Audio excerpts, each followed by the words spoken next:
Hey guys, Corrosive here, and today I'm going to show you how to do full duplex between two PlutoSDRs. Don't go anywhere. You're watching Signals Everywhere. Thanks for sticking around. I know you've been waiting a long time to see this, and I'm finally ready to present it to you. This is full duplex using two PlutoSDRs, and if you're not familiar with full duplex, it's essentially the ability for a radio of any type to receive and transmit at the same time. This is a Lime Mini SDR, for example, and the Plutos are capable of this as well. We're going to be using SDR Angel today in Windows, and to make it a little easier to demonstrate this, all of this is being done on one computer. So in reality, you can have one link at one side of town and a link on the other side of town, and two amateur operators could communicate simultaneously without breaking contact in their receive and transmit path. Pretty cool stuff. In this case, it's all together, so I can show you how everything works. So we have our receive and transmit here for the first Pluto, then the receive and transmit on the second Pluto. I'm using 70 centimeters and 23 centimeters to transmit and receive at the same time between this. And one good example of this is going to be doing packet radio. So what I have here is sound modem and easy term. Sound modem on the left, easy term on the right. At least I think that's what it's going to look like on your screen. At any rate, easy term is controlling the sound modem software by UZ7HO. And what this is doing is this is set up with virtual audio cables. So if I go into devices, I've set up a virtual audio cable for the input and output on this sound card device or this sound modem. And I have an input and output audio cable for this sound modem. And so what we're doing here is if I hit connect in this terminal and I say I want to connect from KR0SIV, that's me, Corrosive, and transmit to WB50D, my club call, we'll see that we're going to actually take and make a communication between this set here down to this machine down here. And you can see connected to station KR0SIV. Hello, YouTube. I've been waiting. And I didn't spell that right because I'm just typing fast. So you can see that's already up here at the top. We're going at a blazing fast 2400 baud. It's not a lot, but trust me, we can push the limits here. This is just what I wanted to show for the demonstration. And so if I come back into SDR Angel, what we can see in our transmit and receive paths, let me go ahead and bring one of these up. So this is the receiver for one of our stations, and let me bring up the terminals here. So I can say, hello, how are you? And what we're going to be able to see is we should get, wow, that went by pretty quick. Let me see on the transmit side. It might be a little bit easier to see this.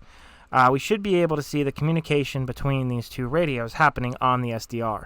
So test, there it is. So that's a transmit. And if I test on this one, that transmission is going to come up on the other Pluto. So we can do hello, up, and there it goes. So these are doing ACK packets as well. So they're talking back and forth between each other. And so the idea here is that the Pluto is going to be receiving and transmitting on a set of frequencies and talking to that same set on the other side. So the first Pluto that I have connected here is listening to 445.6, and the second Pluto is transmitting on 445.6. Likewise, the first Pluto is transmitting on 1.245 gigahertz, and the second Pluto is receiving on that same frequency. So they never break contact. They are constantly receiving and transmitting information together instead of in half duplex or simplex, where you can only talk one machine at a time. Now, the idea here is that perhaps at some point we can get very fast packet. What I would like to do is a TCP/IP link between two computers using full duplex with two frequencies. So you could have a software-defined radio at both sides of your link, and through that, actually run an internet connection. And there is sound modem software to do this. The only caveat here is that some of these applications will only do half duplex. And essentially, they won't transmit if they are receiving or vice versa. They try not to step on another station. However, you'll see here that it works pretty quickly. So I'm going to type in test, 1, 2, 3, 4, 5, 6, something like that. Hello. Yes, I hear you. 1, 2, 3, 4, 5, 6. And so these are going to talk back and forth, just kind of screaming at each other. And you'll see I've got my test, 1, 2, 3, 4. Up here we've got hello. And the way that these work, because these sound modem applications are half duplex and use acknowledgements, they are not going to step on each other's transmission. However, they will retry a transmission if they're having trouble getting through. So you shouldn't have any loss between the two stations. So what I'd like to see is some sound card software that will actually let us run our modems regardless of what they think is happening on the other side. So that way we can have that continuous communication happen over a packet session, and we could do some really interesting things like IP network access between two computers using amateur radio and an SDR. So before we close up the video here, I want to show you real quick how this is set up so that you can try and emulate this on your side. So what we have here, and this may be different for you if you're only doing one Pluto at a time, or if it's a Pluto and a Lime, or what have you, but this is essentially all I'm doing. And we'll go into some more complex stuff with SDR Angel in the future, maybe some dedicated tutorials. But essentially here, I have selected from this list my first Pluto, which comes up as PlutoSDR 0. For my receive, we enter our receive here. And then from our drop-down, I selected the narrowband demodulator, which popped up over here. The big thing is that I want to keep my squelch off. And the speaker option here, I can't right-click it because it's going to screw up my microphone. But if you right-click this, it will give you a list of all your audio cables. If you install virtual audio cables, I'll put a link in the description below on where you can get those. You can set up a virtual cable to allow this communication to happen between your sound modem software and SDR Angel, so you have that interface to send data back and forth through audio.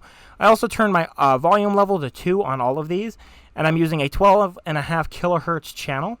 So if we go over to the other transmitter, the first transmitter, that is also on PlutoSDR 0. So you would select that first Pluto for both the transmit and receive channels. You would have to enter a different frequency for your transmit, keeping in mind you want your receive to be the same thing as the transmit on the second device and vice versa. So you need to pick two frequencies and make sure that the one transmitting is also listening on the same frequency for the other SDR and vice versa. And so I've done the same thing here. We've got the narrowband FM modulator this time. And if you were to right-click on the microphone, you could then select a virtual audio cable to tunnel that audio between SDR Angel and your sound card modem software. Links will be in the description for that software as well.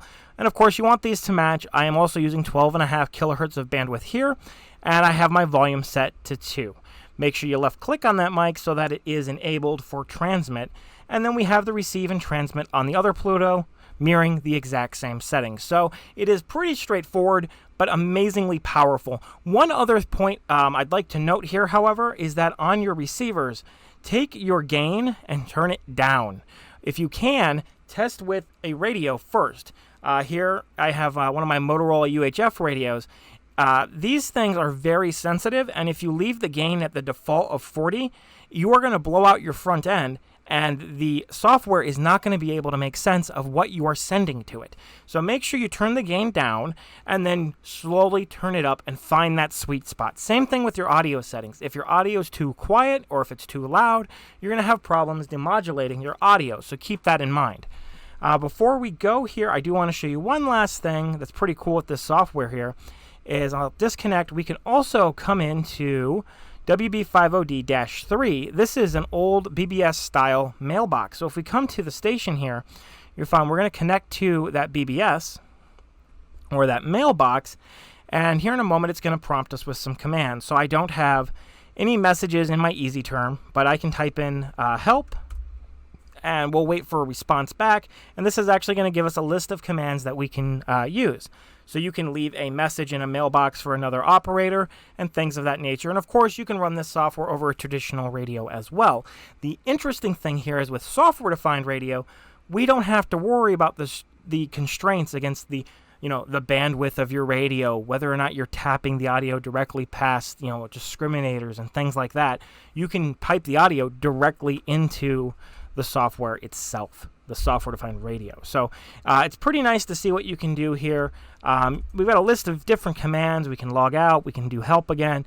We can delete. We can send messages. I can send a message to KR0SIV10, for example, and it'll say test. And that's going to take that message and it'll store it in the mailbox of the other machine. Right now it's asking me for a title. Hello from the world of tomorrow. Something like that. I don't know. And yeah, it's just really cool to see what you can do with this software. This is a test. And yeah, if you guys are interested in anything regarding this full duplex stuff, please let me know. I'd love to hear your thoughts and feedback on this. Full duplex I find amazingly interesting because you can cut your transmit and receive time in half because you don't have to switch between transmitting and receiving like you do with a simplex station. As soon as I say it, the other station is going to receive it, so on and so forth. So I'm really excited to have been able to share this with you guys. Make sure you like and subscribe if you're interested in this and want to see more content like it. And again, leave me something in the comments. I want to know, what you'd like to see if you're interested in that SDR Angel tutorial. And, without further ado, I will see you all in the next one.